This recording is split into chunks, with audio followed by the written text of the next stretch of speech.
مجھے ایک صاحب نے سوال پوچھا، کہنے لگے میلاد کس کو منانا چاہیے؟ میں نے کہا اس بیٹی کو منانا چاہیے میلاد جو زندہ ہوتی تھی تو دفن کر دیا جاتا تھا، پر میرے رسول نے فرمایا اب جو بیٹی پالے گا نا میں اس کا بازو پکڑ کے جنت میں ساتھ لے کے جاؤں گا۔ میں نے کہا میلاد اس ماں کو منانا چاہیے جس کا بیٹا گلے میں رسی ڈال کے ماں کو منڈی میں بیچ آتا تھا۔ میرے مصطفیٰ کریم نے فرمایا جنت 7 آسمانوں کے اوپر سدرۃ المنتہا کے پاس تھی، پر میں نے وہاں سے کھینچ کے لا کے ماں کے قدموں کے نیچے رکھ دی ہے۔ میلاد اس باپ کو منانا چاہیے جس کی اولاد ڈنڈوں سے مارتی تھی، پر رسول کریم علیہ السلام نے فرمایا سن لو سن لو سن لو، اب جس کا ابا راضی ہوگا اسی کا اللہ راضی ہوگا۔ میں نے کہا میلاد اس غریب کو منانا چاہیے جو بھینس کی طرح بکری کی طرح منڈی میں بکتا تھا، پر مصطفیٰ نے کالے رنگ والے حبشی غلام کو سینے سے لگا کے کہا غریبوں کو چھوٹا نہ سمجھنا، میں اللہ کا رسول جب جنت میں جاؤں گا تو آگے بھی غریب ہوں گے، پیچھے بھی غریب ہوں گے، دائیں بھی غریب ہوں گے، بائیں بھی غریب ہوں گے۔ فرمایا امیر ویٹنگ لسٹ میں ہوں گے، 500 سال بعد جنت میں جائیں گے، غریبوں کے لیے جنت کے دروازے 500 سال پہلے ہی کھلوا دوں گا۔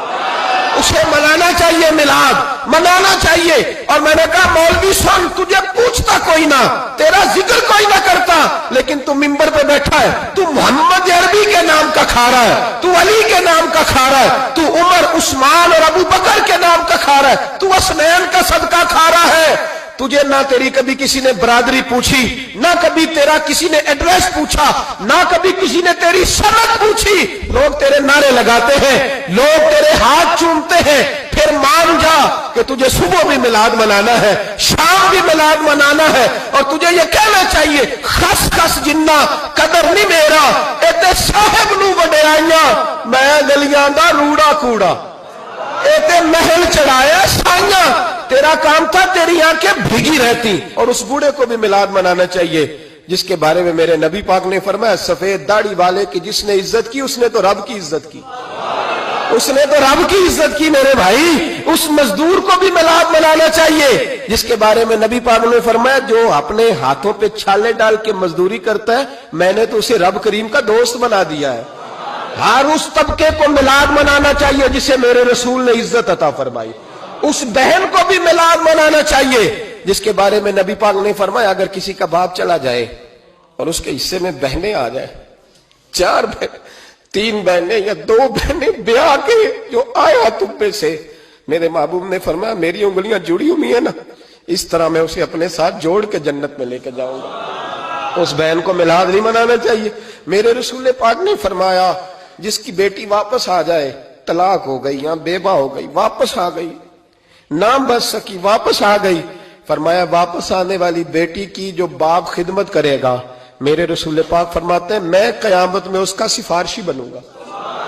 تو اس بیوہ کو اور طلاق یافتہ کو میلاد نہیں منانا چاہیے، وہ اس رسول کا ذکر نہیں کرے گی جس نے اتنا درجہ دے دیا، اتنا نواز دیا، اور تجھے تو صبح و شام میلاد کرنا چاہیے تھا، تجھے تو صبح و شام درود کرنا چاہیے تھا، سلام کے گجرے بھیجنے چاہیے۔ یا رسول اللہ کہتے تیری زبان جو ہے وہ ہر وقت تر رہنی چاہیے تھی، تو بحث کر رہا ہے، تو اس پہ دلیلیں دے رہا ہے، تو اس پر باتیں کر رہا ہے۔ حضرت عمر سے پوچھنا، حضرت عمر سے جناب اسامہ بن زید رضی اللہ تعالیٰ عنہ حضور کے غلام تھے، نبی پاک ان سے بڑا پیار کرتے تھے۔ ایک جنگ میں پیسے آئے تو حضرت عمر فاروق رضی اللہ تعالیٰ عنہ نے 25,000 دیا اپنے بیٹے کو، اور اسامہ بن زید کو 50,000 دینار دیے۔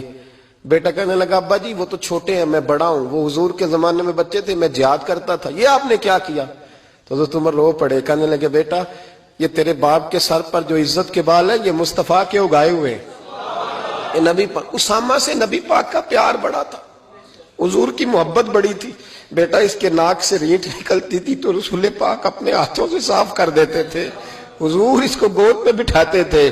میں کیسے بھول جاؤں رسول پاک کے احسانات کیسے۔ حضرت عمر جا رہے تھے تو مکے کے رستے میں ایک تنا آیا، کھجور کا خشک تنا، حضرت عمر نے اس کو بازوؤں میں لے کے رونا شروع کر دیا۔ عمر کیا ہوا؟ کہنے لگے یہاں تو میں اونٹ چرایا کرتا تھا، یہاں اور میرا باپ مجھے مارا کرتا تھا، دیکھو آج عمر نعرہ لگاتا ہے تو کیسر و کسرا کہاں، او بھائی اصلہ نال جے نیکی کریے، ہاں اصلہ نال جے اصلہ نال جے نیکی کریے تے وہ نسلاں تاک نہیں بھول دے ہاں بے اصلاں نال نیکی کریے تے پھل کنڈیاں نال تول دے. اور سن تیری دنیا بھی حضور کے صدقے بنی اور تیری قبر میں بھی کوئی ساتھ نہیں جائے گا, کوئی ساتھ نہیں جائے گا. قبر میں بھی مصطفیٰ کریم صلی اللہ ہو. اور دیکھنا قبر کے اندر بھی کبھی کوئی گیا ہے؟ قبر میں بھی رسول پاک, قبر میں بھی رسول پاک, قبر میں بھی رسول پاک.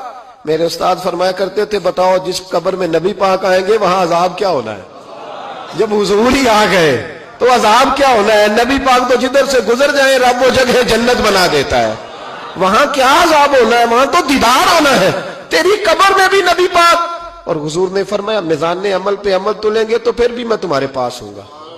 حضور علیہ السلام نے فرمایا پل صراط سے گزرو گے تو پھر بھی میں تمہارے پاس ہوں گا. اور میرے رسول پاک علیہ الصلوۃ والسلام نے فرمایا جب تم جنت میں جانے لگو گے تو پھر بھی میں تمہارے. تو بتا تیرے رسول تو ہر وقت تیرے ساتھ ہیں, تو کب کب نبی پاک کے ساتھ ہوتا ہے؟ تو بتانا تو کب کب نبی پاک کے ساتھ؟ میں چھوٹے جلسے کا قائل ہوں, لمبی محفل میں گزارش کرتا ہوں دوستوں سے کہ لمبا جلسہ نہ کرو. لیکن ایک جگہ پہ میں گیا تو ایک بڑے پڑھے لکھے آدمی نے مجھے کہا مولانا ان کو سمجھائیں, آدھی رات تک بٹھائے رہتے ہیں, ان کو سمجھائیں. میں نے کہا میں سمجھاؤں گا پر آپ بھی ذرا اپنا لب و لہجہ تھوڑا دھیما کریں. تو پوری رات نہیں نبی پاک کے لیے جاگا اور میرے رسول تو ساری حیات تیرے لیے جاگتے رہے, ساری رات محبوب نے. کیا کہتے ہیں بریلی کے امام اعلی حضرت فرماتے ہیں ان کی مہک نے دل کے غنچے کھلا دیے, وہ جس راہ چل دیے ہیں کوچے بسا دیے ہیں, میرے کریم سے گر قطرہ کسی نے مانگا دریا بہا دیے, دردے بہا دیے ہیں. اور اللہ کیا جہنم اب بھی نہ سرد ہوگا؟ اللہ کیا جہنم اب بھی نہ سرد ہوگا؟ رو رو کے مصطفیٰ نے دریا بہا دیے, رو رو کے مصطفیٰ نے. اور پھر کہنے لگے رو رو کے مصطفیٰ نے ان کے نثار کوئی کیسے ہی رنج میں ہو جب یاد آ گئے ہیں سب غم بھلا دیے, جب یاد آ گئے ہیں سب غم. اسی لیے تو ہم کہتے ہیں میلاد کھل کے مناؤ. رسول پاک کا میلاد بہانے کرتے ہیں, بہانے وہ کرتا ہے جس نے کام نہیں کرنا ہوتا, جس نے کرنا ہوتا ہے وہ بہانے. اعلیٰ حضرت نے جو پروگرام دیا وہ بڑا لمبا چوڑا ہے, کب تک کا تجھے کیا بتائے. اعلیٰ حضرت فرما گئے حشر تک ڈالیں گے ہم, حشر تک ڈالیں گے ہم پیدائش مولا کی دھوم, اور مثل فارس نجد کے قلعے گراتے جائیں گے اور خاک ہو جائیں عدو جل کر, مگر ہم تو رضا دم میں جب تک دم ہے ذکر ان کا سناتے جائیں.